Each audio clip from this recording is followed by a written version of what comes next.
if this is AI applied, you know we're going to be talking about video because Jaden is obsessed with video. He's been making these predictions for over a year that we're all going to be Hollywood directors. I was scoffing at him when he first sort of said it, and now I'm not scoffing as loudly anymore. We want to talk about Luma.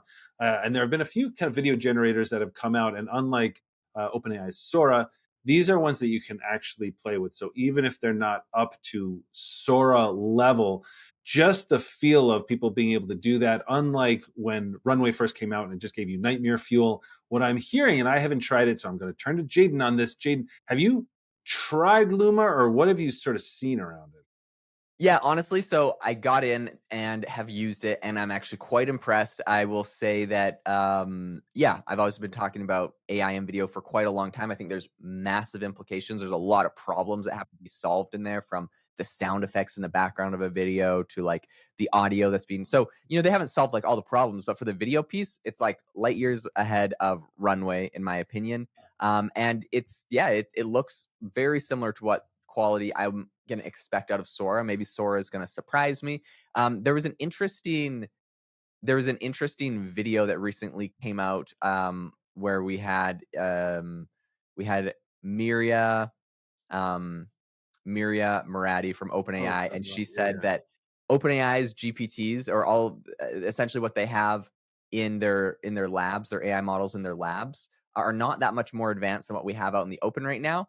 That kind of like, oof, scared me a little bit, because I really want GPT-5 to be mind blowing, but we'll see. Maybe they'll have some breakthroughs, and that makes me think that these AI models that are coming out now are going to be similar to Sora and what kind of quality level they have there. So the amazing thing about Luma Labs, I've been testing it out. It makes great quality video. It's really interesting. I got it to generate. I always ask it to create a white male 20-something-year-old podcaster, just to see what its reflection of me would be.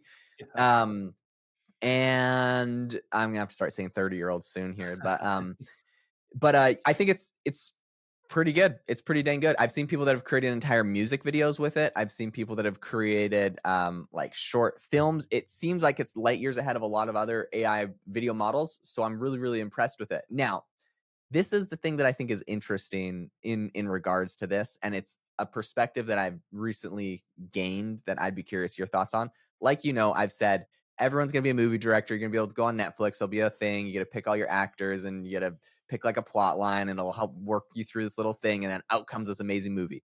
I still think that will happen, but I think that'll be a fun novelty, and I think very quickly we're gonna realize that anyone being a movie director, um, is not as good as an actual movie director directing a movie, because like I don't know what to ask for. If Right. someone's like, "Oh my gosh, ChatGPT can analyze financial doc statements and come up with like all these crazy ratios and all this interesting stuff."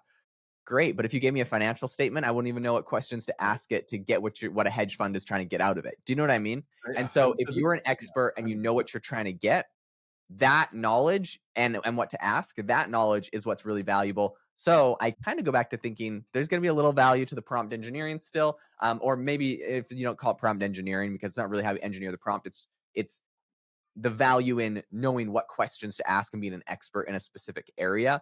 I think it's going to have massive value. So whether that's for anything, but specifically video, the people that are experts in the video industry, I think, are obviously going to make the most jaw-dropping examples for us. well, video and image as well, right? So every time I hear about, oh, well, this is going to do away with, graphic designers and all that kind of stuff, I never think that that's true. And really, the reason is that, yes, it will, instead of needing 10, you might need two or something like that in your organization.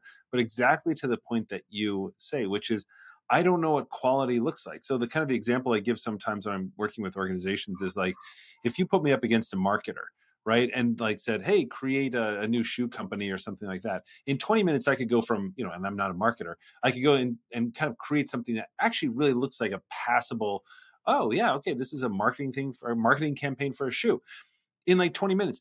But if I was going against a marketer, like that person would blow me away in that same 20 minutes because they understand what quality looks like. And the same thing with graphic design. Like I have all the tools that, my friend Robert Haslam, who sort of like does all our design for AI mindset. I have the same tools that he has. I have sort of like all the same subscriptions to Midjourney, all that kind of stuff. but he has a vision. He knows what these things should look like. And so I can create all those things, but I don't know. And then he takes 5 minutes and he creates these stunning visuals because he understands, and not there's no additional technical expertise. It's just he understands what that should look like. So I think with these video generating tools, sort of the same, right? We're kind of like running into that same issue, which is, you're not going to be Scorsese, like, because you don't know sort of like what this should feel like and what it should look like. But we're gonna like it'll be fun, but I don't know exactly what the applications will be yet. So Mhm. that's, I mean, I can sort of see the applications a little bit for big studios and things like that, and for just like creating cheaper and all that kind of stuff. But for the average person, I think it's fun, but I don't know if you've seen the applications for the average person. Oh, I mean, I'll get all of my video editors to use it for B-roll in my YouTube videos. I think Yeah, there's lots of use cases. Amateur YouTube, like everything. Well, I mean, you even think like so I don't know, this is random, but like there's like a sailing channel that I followed for a long time that they're just sail around the world, whatever. And like they have like cool little animation graphics that they put in their video when they're telling a story and they didn't actually have their cameras out to like film the whole thing. Like just there's so many places yeah, I think this is right, useful. right, But I think you make a really good point.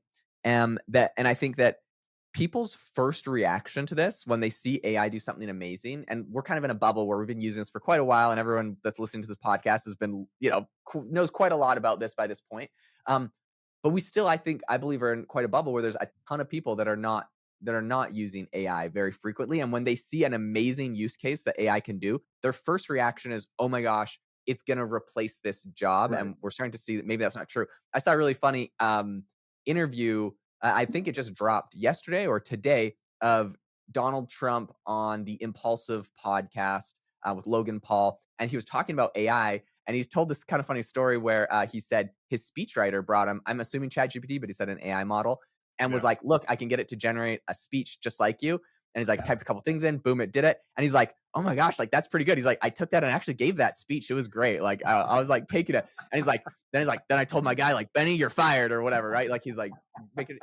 But I was like, and he's like, yeah, so like I don't think speechwriters are going to be around for very much longer. And so like I thought it was interesting because I do think that that is the initial reaction of a lot of people that don't use AI. They see it do something amazing and they're right. just like, everyone in this industry is fired. Like those people aren't going to exist. When in reality, I'm pretty sure if you ask Benny or whoever his speechwriter is, like, what did you type in to get that speech? It's like, write me a Donald Trump speech and focus on these key points in his campaign that he cares about. Make sure you mention like this. You know what I mean? Like, whatever you do, because he knows how to write those speeches and he Right. knows what his style is, whatever you say to get it, is going to improve the quality significantly. And I'm sure that if some random person just said, write me a speech, it's not going to be that good. This So is so I yeah, yeah, agreed, agreed. But that's what I wanted to sort of like click on too, because when we are talking about this, we're talking about job loss and everything else, and ultimately it is going to be in the hands of the person. Like you have to know what quality is like, and that's why the human will always human in the loop, blah blah blah.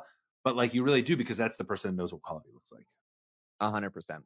So I think there's a lot happening. If you enjoyed the episode today, if you learned something new, make sure to drop us a review and subscribe if you're watching this on YouTube. We really appreciate all of you, and we hope that you all have an amazing rest of your day.